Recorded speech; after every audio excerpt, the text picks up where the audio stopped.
memang ada larangan, tidak hanya sekedar mitos tapi larangan pamali bahwa duduk di atas bantal itu akan bisa menyebabkan suatu penyakit, yaitu bisulan atau dalam bahasa Jawa udunen.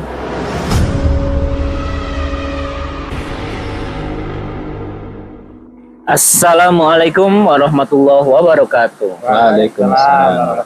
Kembali lagi di segmen misteri Semis. Sahabat-sahabat ekspedisi iman dimanapun kalian berada, banyak beredar mitos di masyarakat bahwa kita tidak boleh duduk di atas bantal karena banyak hal yang akan terjadi pada kita. Di balik mitos-mitos tersebut, bagaimana Islam akan memandang duduk di atas bantal? Simak terus di Semis.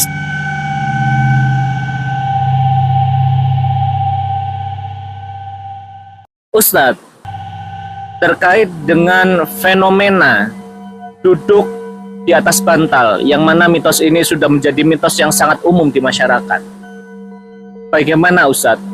Ustadz menanggapi terkait dengan fenomena ini, Ustaz? Jadi sahabat ekspedisi iman, terkait dengan mitos duduk di atas bantal, memang ada larangan, tidak hanya sekedar mitos tapi larangan pamali bahwa duduk di atas bantal itu akan bisa menyebabkan suatu penyakit, yaitu bisulan atau dalam bahasa Jawa udunen. Nah, jadi itu yang berkembang di tengah-tengah masyarakat sehingga banyak orang yang menghindari duduk di atas bantal. Oke, baik-baik. Jadi memang mitos atau cerita yang beredar adalah duduk di atas bantal itu menyebabkan udunen gitu ya, Ustaz. Oke, baik. Mungkin saya lanjut Pak Isob atau Pak Bandi yang mau bertanya ini. Ada nggak kira-kira? Boleh. Ya, bagaimana menurut Islam sebaiknya duduk di bantal itu gimana? Memang nggak boleh pamali atau memang bagaimana untuk pandangan Islam itu tadi? Terima kasih.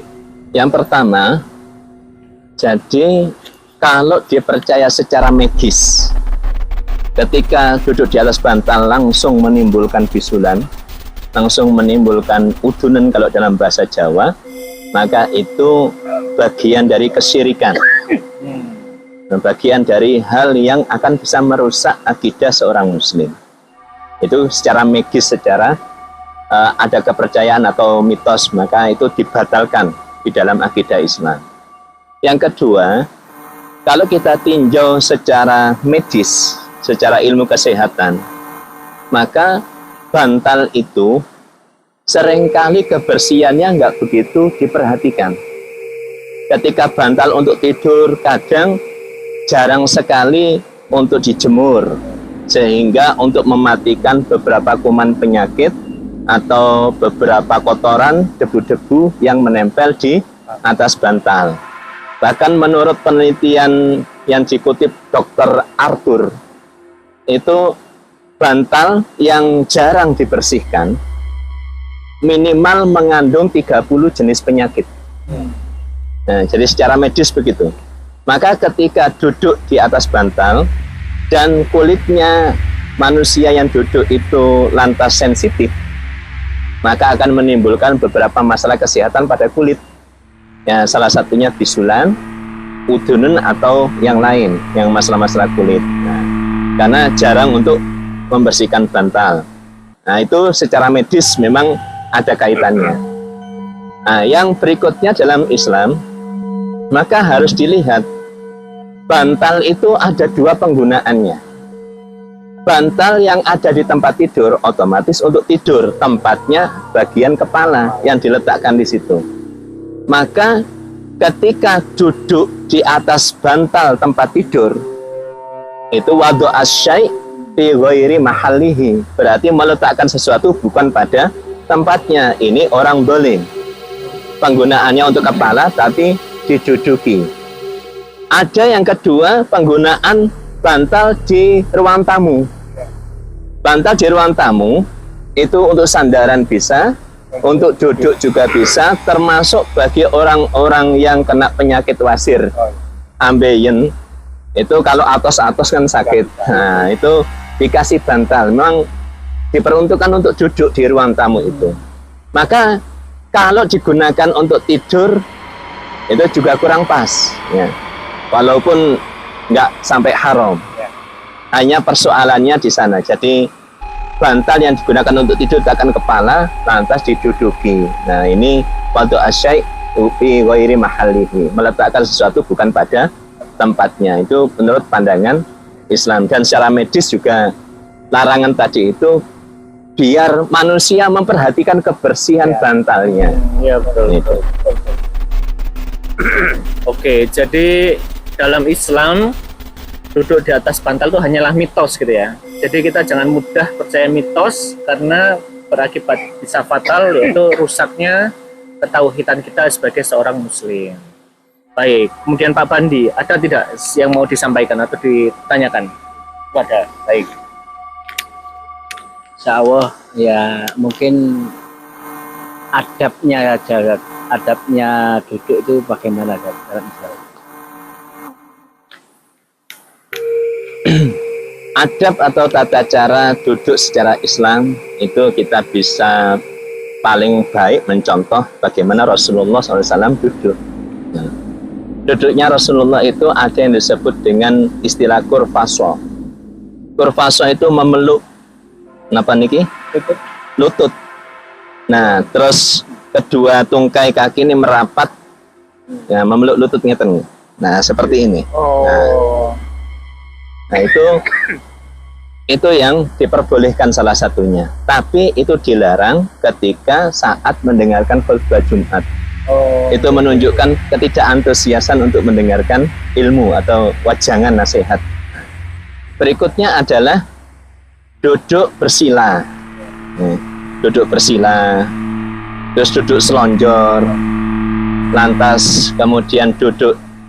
Nah, ketika makan, Nabi itu begini. Ya, jadi satu kaki ditekuk, dengkulnya merapat ke dada, kemudian kaki yang lain nekuk di bawah. Nah, itu ketika makan begitu.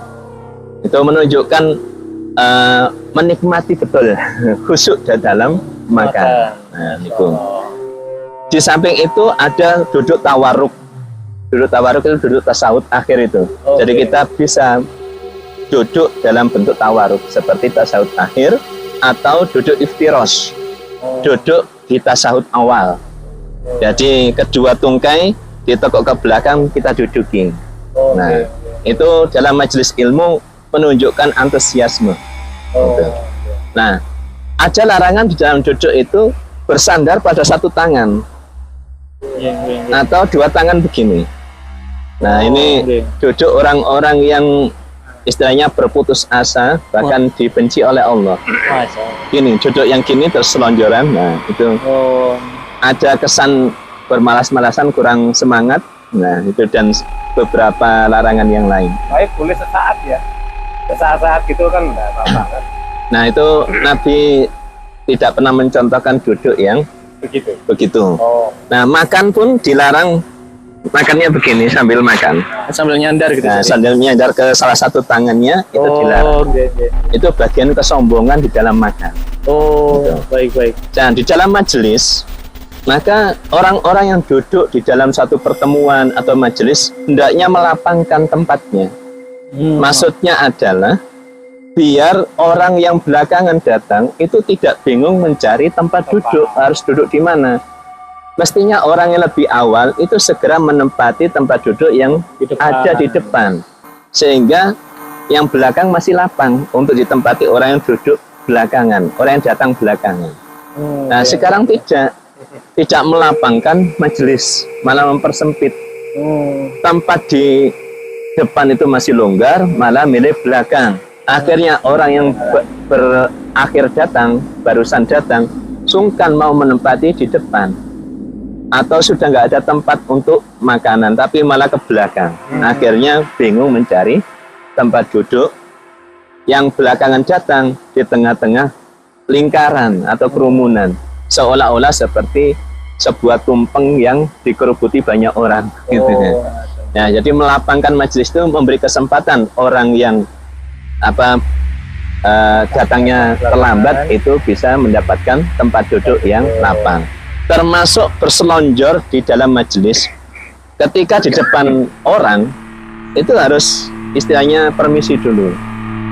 Karena ketika selonjor dan orang itu ada di depannya menghadap kita, itu kesannya menunjukkan ketidaksopanan.